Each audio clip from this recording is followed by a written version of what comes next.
അപ്പോൾ കുതിർത്ത അരി നമ്മുടെ എല്ലാ ചേരുവയും കൂട്ടി ഇവിടെ നന്നായിട്ട് അരച്ചെടുത്തിട്ടുണ്ട്. ഇതുപോലെ ഓരോന്നായിട്ട് തിളച്ച എണ്ണയിലേക്ക് ഇട്ട് കൊടുക്കാം. നന്നായി വെന്തതിന് ശേഷം രണ്ട് ഭാഗവും ഇതുപോലെ മറിച്ചിട്ട് ഗോൾഡൻ കളറാവുന്നത് വരെ വേവിച്ചെടുക്കാം.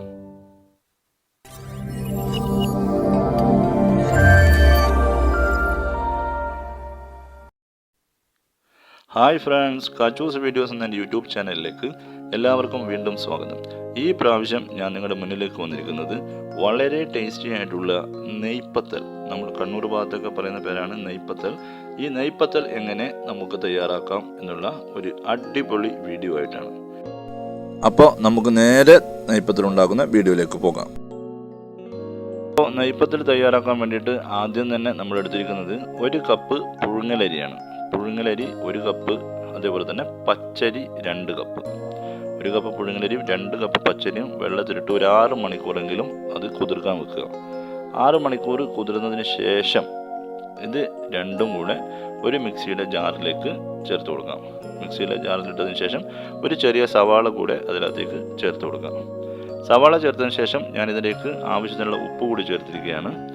ഉപ്പ് ആവശ്യത്തിന് ചേർത്തതിന് ശേഷം ഇതിനകത്തേക്ക് 2 ടീസ്പൂൺ ജീരകം, വലിയ ജീരകം, നമ്മൾ കറിയിലൊക്കെ അരക്കുന്ന ജീരകം 2 ടീസ്പൂണാണ് ചേർത്തിരിക്കുന്നത്. ഇതും കൂടി ചേർത്തതിന് ശേഷം 1 കപ്പ് ചുരകിയ തേങ്ങ, അതും കൂടി ഇതിനകത്തേക്ക് ഞാൻ ചേർത്ത് കൊടുത്തിരിക്കുകയാണ്. ഇനി ഇത് നന്നായിട്ടൊന്ന് അരച്ചെടുക്കാം. നന്നായിട്ടെന്ന് പറഞ്ഞാൽ ഒരു പാതി രീതിയിൽ അരച്ചെടുക്കാം. ചെറിയൊരു കടികടിപ്പുള്ള രീതിയിൽ അരച്ചതിന് എടുത്തതിന് ശേഷം ഒരു പാത്രത്തിലേക്ക് അത് മാറ്റാം. ഇപ്പം ഞാനിതൊരു പാത്രത്തിലേക്ക് മാറ്റിയിരിക്കുകയാണ്. ചെറിയ ഒരു തരിതരിപ്പുണ്ടാവണം ഈ അരച്ചെടുത്തതിന്. അതിനുശേഷം ഇതിനകത്തേക്ക് അരിപ്പൊടി, റൈസ് പൊടിയാണ് ഞാൻ ചേർക്കുന്നത്. അത് ഏകദേശം ഒരു 1.5 കപ്പ് റൈസ് പൊടി, അതാണ് ഞാൻ ചേർത്തിരിക്കുന്നത്. ആവശ്യം നോക്കിയിട്ട് നിങ്ങൾ ചേർത്താൽ മതി. ഇത് നല്ല തിക്കായി കിട്ടണം. അപ്പോൾ ആവശ്യത്തിന് അതൊന്ന് നമുക്ക് കുഴച്ചെടുക്കാം. ഈ പൊടി ചേർത്തതിന് ശേഷം പൊടി ചേർത്ത് ഇതുപോലെ നമ്മുടെ കൈ ഉപയോഗിച്ച് നന്നായിട്ട് കുഴച്ചെടുക്കാം. ഇതിപ്പോൾ നന്നായിട്ട് കുഴഞ്ഞു വന്നിട്ടുണ്ട്. ഇനി ആവശ്യത്തിനുള്ള വെള്ളം വേണമെന്നുണ്ടെങ്കിൽ വെള്ളം കൂടി ചേർത്ത് വേണം കുഴച്ചെടുക്കാൻ വേണ്ടിയിട്ട്. ഇതുപോലെ ടൈറ്റായിട്ട് കുഴച്ചെടുക്കാം. ഇപ്പം നല്ല കറക്റ്റായി വന്നിട്ടുണ്ട്.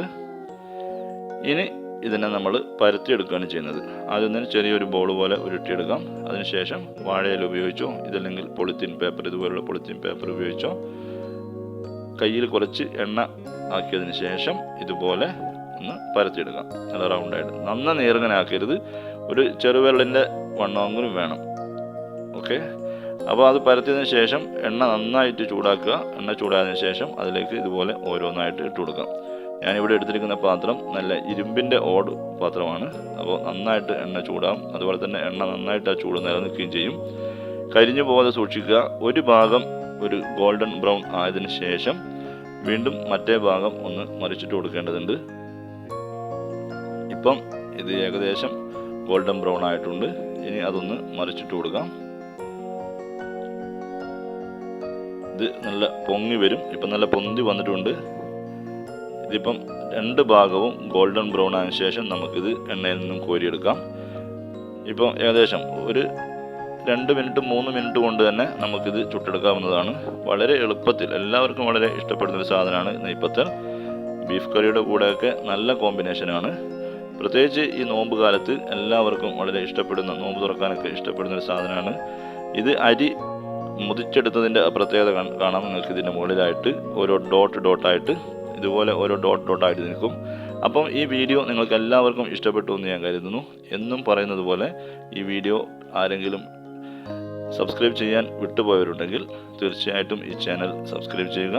അതോടൊപ്പം തന്നെ വീഡിയോ ലൈക്ക് ചെയ്യുക.